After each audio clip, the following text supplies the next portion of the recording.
He has been a member for a few months and is excited to introduce himself formally to the group and tell you a little bit about his life. His speech is an icebreaker. It has the title. Thank you very much.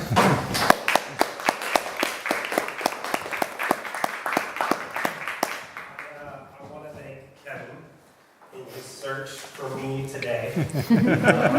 I've been sick the last couple days, and as you can tell, I haven't been looking at emails, and I found that a lot of people were looking for keeping updated. So I appreciate you chasing after me and getting me out here. In keeping with the theme, I'd like to ask a question, as my previous speakers did. Who here has ever bombed a speech? Like, really bombed it? That's what I was looking for. While I'm up here, I want to talk a little bit about my background. I want to talk about how I bombed this speech. And I also want to talk about how bombing that speech landed me here today. So I grew up in San Diego, California. I lived all over. I lived in North Park, Encinitas, Mission Hills. And I was always an athlete. I played baseball, soccer, track. It was just my thing. It was what I related to the most. It's where I found my confidence. It's where I found my friends. It's how I spent my weekends. And it's just how I identified with life. And when I graduated high school, I knew that the one thing that I wanted to do was learn more about myself. I wanted to get out there and find out, am I more than just an athlete? And so I decided to go to the place where every California kid dreams of going. I went to Ohio. I went to Ohio and I played baseball for a small school, Miami of Ohio. I loved it. It was an amazing experience. I got to travel all over the Midwest and the South and get to know lots of different people. And through that journey, I also wanted to learn more about myself. So while my peers were taking Kinesiology 112, the study of hydration on the field, I took art history, which was a huge mistake. It was basically memorizing 1,000 images from 3,000 years.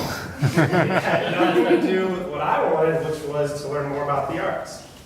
So check that off the list. My next year, I went and I had a comm class for my business major. And I had never given a speech before. I mean, I did my book report where I read, but I was always called upon as a kid to be like a very tall, inanimate object.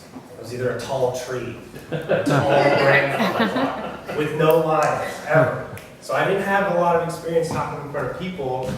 And my first speech went okay, my sophomore year, but my second speech was a presentation. I prepared, I changed my topic 3 times that night, wrote it down on note cards, didn't rehearse it, went to practice the next day, showed up, went up there, note cards fell out of place, and I stumbled and bumbled through that speech like no other. There were long periods of awkward silence. Just like this. And I remember sitting down thinking, I can't believe that just happened. I can't believe that just happened.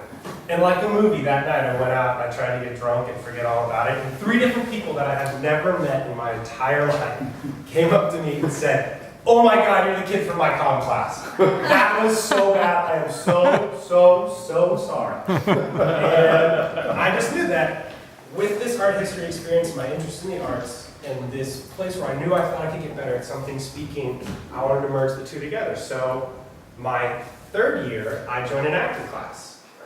I wrote a play, then I wrote a scene. I went up in front of a couple people, I practiced it, I got better, I started to get confidence, I started to like it a little bit, and then by the end of the year, I had joined 3 more acting classes, and I decided to change my minor.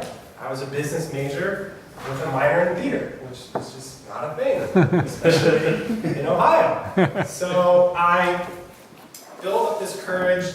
The next year, I joined a sketch comedy group. I toured that sketch comedy group around Ohio. We went to Chicago, I tried it there. We went to Second City, we got to perform it there in front of a small group.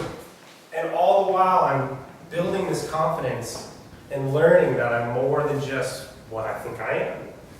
I graduate from school and I go to Australia. And in Australia, I have a full-time job, but I take the time and decide to join an acting school.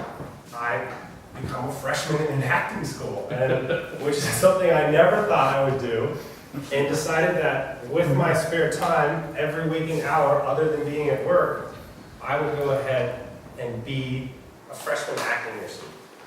Something I never thought I'd be, someplace I never thought I would go. Cut to 2 years ago, I decided to move home. I want to be closer to my family, and I think to myself, I reflect, I think to myself, acting and playwriting was a response from a moment in my life which I hated. But what it gave me was the answer to the question I had, which was, am I more than just an athlete? And I could stand there and say that I am. I identified with the people who are closest to me, and they said, you're doing so many different things in the arts, you know. And then I tell them a year down the road in our friendship, oh, I played baseball in college. What? No way. And so it gave me that confidence to know that I'm more than just an athlete. It was a search for knowledge. It was a search for who I am and what I'm about. And today, I come to Toastmasters to conquer the next hill, which is public speaking. Raw public speaking, not acting with people on stage, but raw public speaking, standing up and talking. And my grandmother was actually a Toastmaster 30 years ago. And she was one of the most amazing women I've ever met. And the skills that she learned here are the skills that I hope to embody, and the skills that I hope lead me down the rest of my life. Thanks, guys.